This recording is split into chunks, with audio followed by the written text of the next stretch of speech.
खुश आमदीद दोस्तों, आप सबका स्वागत है। मैं हूं doctor Ishtiaq Ahmed. Let me begin by thanking each one of you who has subscribed to my YouTube channel from the bottom of my heart. मैं हर वो सब्सक्राइबर को जिसने मेरी यूट्यूब चैनल के लिए सब्सक्राइब किया है उसका अपने तहे दिल से, from the inner depth of my heart, I would like to thank, क्योंकि अब हमारी मेंबरशिप 25,000 की हो गई है। तो बहुत बहुत शुक्रिया। हमारा फ़लसफ़ा यही है कि दुनिया में बहुत दुख है, बहुत नफ़रतें हैं, बहुत मिसअंडरस्टैंडिंग्स हैं, बहुत झूठी किस्म की information, misinformation, disinformation और झूठी गोल्डन एज की बातें हर तरफ हो रही होती हैं। ना सिर्फ इंडिया में, पाकिस्तान में भी हो रही होती हैं, क्योंकि हमारा जो कॉलोनियल पास्ट है वो कॉम्प्लेक्स अभी तक हम ओवरकम नहीं कर सके। लेकिन आने वाली 21st सेंचुरी में मुझे लगता है ये इलाका बहुत तेज़ी से आगे जा रहा है, तो ये कॉम्प्लेक्सेस का भी कोई मसला हल हो जाएगा।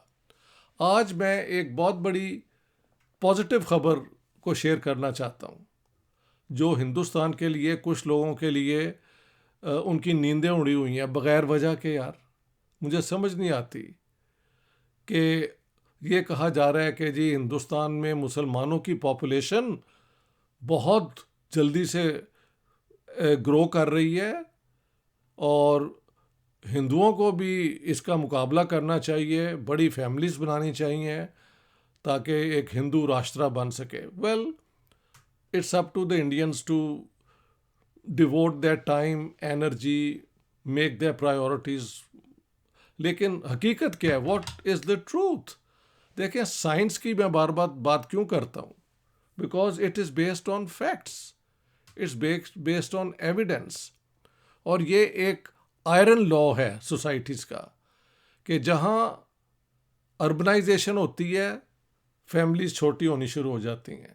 जहाँ फैमिली के दोनों head, male and female, labour market में आ जाते हैं, वहाँ फैमिलीज जो हैं छोटी होनी शुरू हो जाती हैं। जहाँ लड़कियाँ स्कूल कॉलेज जाना शुरू कर दें, वहाँ पे बच्चों की पैदाइश कम होती जाती है। तो यही इसमें ना किसी मज़हब का कोई रोल होता है, और क्योंकि आप अगर जस्ट गो बैक 100 ईयर्स, हिंदुओं के अंदर 10-10, 12-12 बच्चे पैदा होते थे। अभी मैं पढ़ रहा था रविंद्रनाथ टैगोर के पता नहीं 14 भाई थे, बहन थे, इतने थे, यानी it's not very long time ago. और अब हिंदुओं की फैमिली साइज कम हो रहा है जैसे वो प्रोग्रेस कर रहे हैं। But the same way the Indian Muslims, the Pakistani Muslims and the Bangladeshi Muslims are noticing a decrease in the population growth. Let's look at India first. ये आपकी ही इंडिया की जो है ना ऑफिशियल स्टैटिस्टिक्स क्या बता रहे हैं? India's Muslim population is growing slower than it had in the previous decades, and its growth rate has slowed more sharply than that of the Hindu population, new census data show. The decadal Muslim rate of growth is the lowest it has ever been in India's history, as it is for all religions. तो यहाँ पे कहा जा रहा है कि मुसलमानों की जो पॉपुलेशन ग्रोथ रेट है ना, ये आपके ऑफिशियल स्टेटिस्टिक्स हैं जो रिलीज़ हुए हैं अब, वो स्लो हो रही है और हिंदुओं से भी ज़्यादा स्लो हो रही है। और पिछले 10 सालों में मुस्लिम पॉपुलेशन ग्रोथ जो है जनरली कम हुई है और बाकी लोगों की भी कम हुई है। Why? Because India is urbanising, India is growing economically. जहाँ जहाँ प्रॉस्पेरिटी आ जाती है, वहाँ वहाँ फ्यूचर ऑफ द फैमिली भी बड़ा इम्पॉर्टेंट हो जाता है। और वक्त जो है वो कई तरीके से, टेलीविज़न आ जाता है, फिल्में आदमी कुछ एंटरटेनमेंट के तरीके निकल आते हैं। सो sex as the only relief is not any longer that important. गरीब गुरबा में जो बेचारे, उनके पास तो और कुछ होता ही नहीं, so they always tend to have bigger families. तो मुसलमान भी जिस तरह पूरे हिंदुस्तान में तरक्की हो रही है इकोनॉमिक, उसका फ़ायदा मुसलमानों को भी हो रहा है. और मैं तो कहता हूँ कि मुसलमानों को इसमें हिस्सा लेना चाहिए. औरतों की एजुकेशन, मुसलमान फैमिलीज़ को अपनी लड़कियों को स्कूल कॉलेज में भेजना चाहिए. और जैसे बाकी इंडिया के अंदर हर, देखें, दलित भी तो पढ़ लिख के आगे आए हैं ना. विदाउट एजुकेशन कोई आगे नहीं बढ़ सकता. The key to a better future is education. This is the main lesson that one can learn. अच्छा, इंडिया की पॉपुलेशन ज़रा देख लें. India now has 966.3 million Hindus who make up 79.8% of its population. 172.2 million Muslims who make up 14.23% of the population.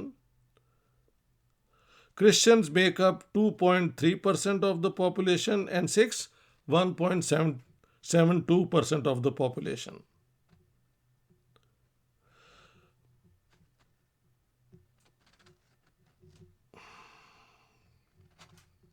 सो आप अगर इसको देखें तो ये तो गुड न्यूज़ है. ये अपना, let me quote what one of your experts is saying. India में क्या कह रहे हैं. The data on population by religious communities of census 2011 show that between 2001 and 2011, Hindu population grew by 16.76%, while that of Muslims by 24.6%. The population of both communities grew faster during the previous decade at 19.92% and 29.52% respectively. As a long-term trend, says demographers, the communities' growth rates are converging. यानी एक फ़र्क तो है पिछले 10 सालों में हिंदुओं और मुसलमानों में, लेकिन जो ट्रेंड होता है ना, जिस तरह पॉपुलेशन ग्रोथ रेट्स आते हैं तो वो कन्वर्ज हो रही हैं. They are coming closer, expand नहीं हो रहे, एक जैसे दूर नहीं जा रहे. This is completely along expected lines and has been an ongoing process. P Arokiasamy, demographer and professor at the International Institute of Population Sciences, Mumbai, told The Hindu. तो ये आपके जो बड़े एक्सपर्ट हैं वो बता रहे हैं. With rising education and changing family expectations, declining fertility is an expected demographic phenomenon. It begins among better educated groups with better access to health care, as in India's southern states. South की states में बेहतर है तो वहाँ पे families और छोटी हो रही हैं. And then other groups catch up and converge होता है, करीब आ जाना. Doctor Arokiasamy explained.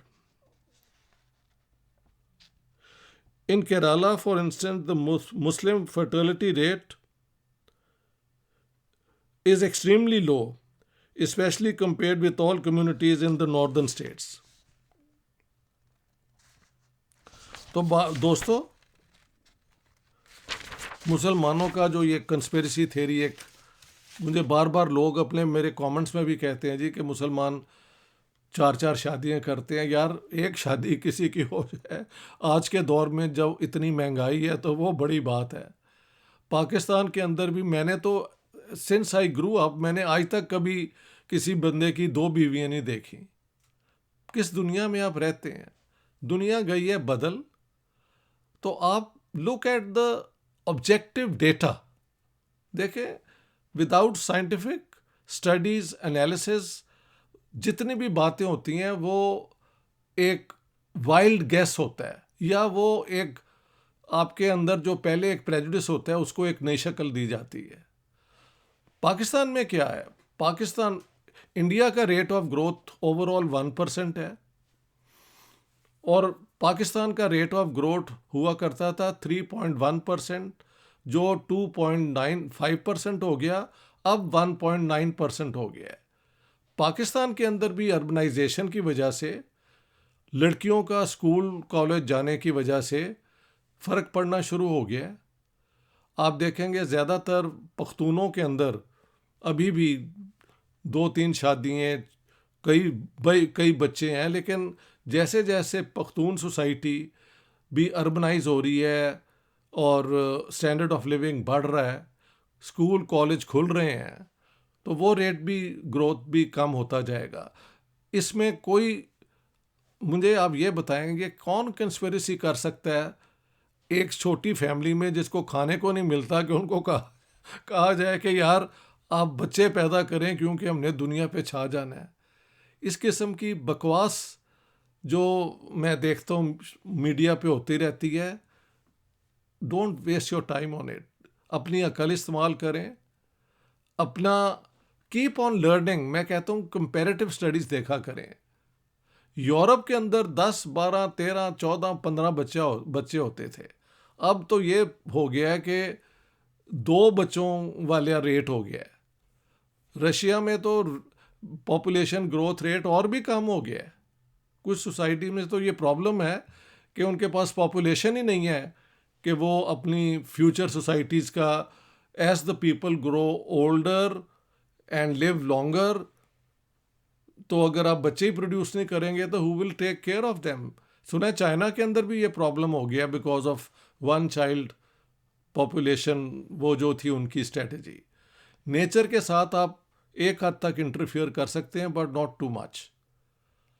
तो आज की जो खुशी की खबर है वो ये है, आप देखें बांग्लादेश तो पाकिस्तान और इंडिया दोनों से आगे निकल गया है। उनका रेट ऑफ पॉपुलेशन ग्रोथ भी पाकिस्तान इंडिया से बेहतर है। They have brought it down drastically. उनका जो पर कैपिटा इनकम है वो हिंदुस्तान से बेहतर हो गया है और पाकिस्तान इज़ नंबर 3। और आगे प्रोजेक्शन है 2026 में बांग्लादेश का इंडिया से भी आगे निकल जाएगा, यानी सब्सटेंशली आगे निकल जाएगा। How? State intervention, state policy से बहुत फ़र्क पड़ता है। और वो स्ट्रेटजी क्या होनी चाहिए कि एम्पावर वेमन। जब आप औरतों को एम्पावर कर देंगे तो वो एजुकेट हो जाएंगी, वो छोटी छोटी बिजनेसेस करेंगी, वो वर्कफोर्स में आ जाएंगी। और बांग्लादेश के अंदर टेक्सटाइल इंडस्ट्री के अंदर तो विमेन मोस्टली वर्क, इससे बड़ा फ़र्क पड़ा है। डॉक्टर यूनस और लोगों ने वो एक स्कीम भी खोली थी इजी लोन्स वाली, उससे बहुत फ़र्क पड़ा है। इंडिया के अंदर भी ओवरऑल एजुकेशन बढ़ रही है। तो मैं और एक और बात कर दूं, I am totally in favour of the uniform civil code. जो मुसलमानों की एक्सेप्शनलिज्म है, इससे मुसलमानों को फ़ायदा कम, नुकसान ज़्यादा हुआ है। लोग कहते हैं जी कि कांग्रेस ने मुसलमानों के साथ अपीजमेंट की पॉलिसी शो की। मैंने कहा यार let me show us the result, क्योंकि डॉक्टर मनमोहन सिंह ने जो सच्चर रिपोर्ट, सच्चर कमेटी बनाई थी, उसकी तो रिपोर्ट ये थी कि सिर्फ दलित से ज़रा ऊंची पोजीशन है मुसलमानों की। मुसलमानों के दो अपर क्लास अशराफियाँ हैं, उनको आप छोड़ दें, ज़्यादातर तो गरीब लोग हैं। हाँ जी, इंडस्ट्रियल वर्कर हैं, स्मॉल कॉटेज इंडस्ट्रीज़ हैं, खुद कारीगर हैं, छोटी बड़ी किस्म की खेती बाड़ी करते हैं यार। और तो अगर कांग्रेस ने ये किया था तो ठीक है, that should come to an end. लेकिन यहाँ से ये ना हो जैसे कि हमें डर है कि माइनॉरिटी अपीजमेंट छोड़ के आप हिंदू अपीजमेंट शुरू कर दें और इस किस्म की कंस्पिरेसी थ्योरी बढ़ाना शुरू कर दें कि the Muslim populations is growing faster than the Hindu population. सब मुसलमान इस कंस्पिरेसी का हिस्सा हैं मैं तो जानता हूँ दो ख़ानदान एक दूसरे से बात नहीं करते, अपने अपने, कौन बैठ के इस किस्म की कंस्पिरेसीज में हिस्सा लेता है जब लोगों को ये नहीं पता कल से कहाँ से रोटी आनी है, कहाँ पे हमें नौकरी मिलनी है, बच्चे नौकरियों की तलाश में निकले होते हैं। तो आप इस किस्म के जो है ना कंस्पिरेसी थेरीज उससे आज़ाद हों, और इसी में साउथ एशिया की बका है। खुशी की बात है कि ओवरऑल ट्रेंड पॉपुलेशन ग्रोथ जो है ना रेट इज़ कमिंग डाउन, और जो डर था कि मुसलमान बाकियों से आगे निकल रहे हैं वो भी आगे जाके ख़त्म हो जाएगा, because this is an inevitable, ये अवॉइड नहीं हो सकता ट्रेंड। जैसे जैसे मुसलमान एजुकेट होंगे, शहरों के अंदर आएंगे, लड़कियाँ कोई ना कोई करियर इख्तियार कर लेंगी, चाहे वो घर बैठ के सीने का काम या कुछ शुरू कर दें। तो जब दो इनकम्स होती हैं तो people don't want a child to come all the time. ये आप सोच लें, डोंट गेट। मैं हिंदुओं को कहता हूँ यार, आप इतनी बड़ी मेजॉरिटी हैं 79.8%, and you have a minority complex, why? You don't need to. अब तो मुसलमानों का रेट ऑफ ग्रोथ भी नीचे आ रहा है, कोई इंडिया को ओवरटेक नहीं कर रहा by some population conspiracy. That is absurd to believe in. और मैं खुश हूँ पाकिस्तान के अंदर भी जो था ना 3.1, इट केम डाउन टू 2.9, अब 1.9 हो गया है। तो वहाँ पे भी यही ट्रेंड है। बांग्लादेश का तो जवाब ही नहीं है, दोनों मुल्कों को पीछे छोड़ दिया। तो जहाँ जहाँ आज की जो वीडियो है वो एक सेलिब्रेशन भी है on a positive note. One, अपने दिल से मैं सबका शुक्रिया अदा करता हूँ उन 25,000 सब्सक्राइबर्स का who put their trust in me. और जो मेरे वीडियो देखते हैं, आप प्लीज़ अगर इन वीडियो से आप कुछ सीखते हैं तो आप बेल आइकन जो है ना साइड, वो भी दबा दें ताकि you also join this fraternity brotherhood. Thank you very much, all the best, take care of your self.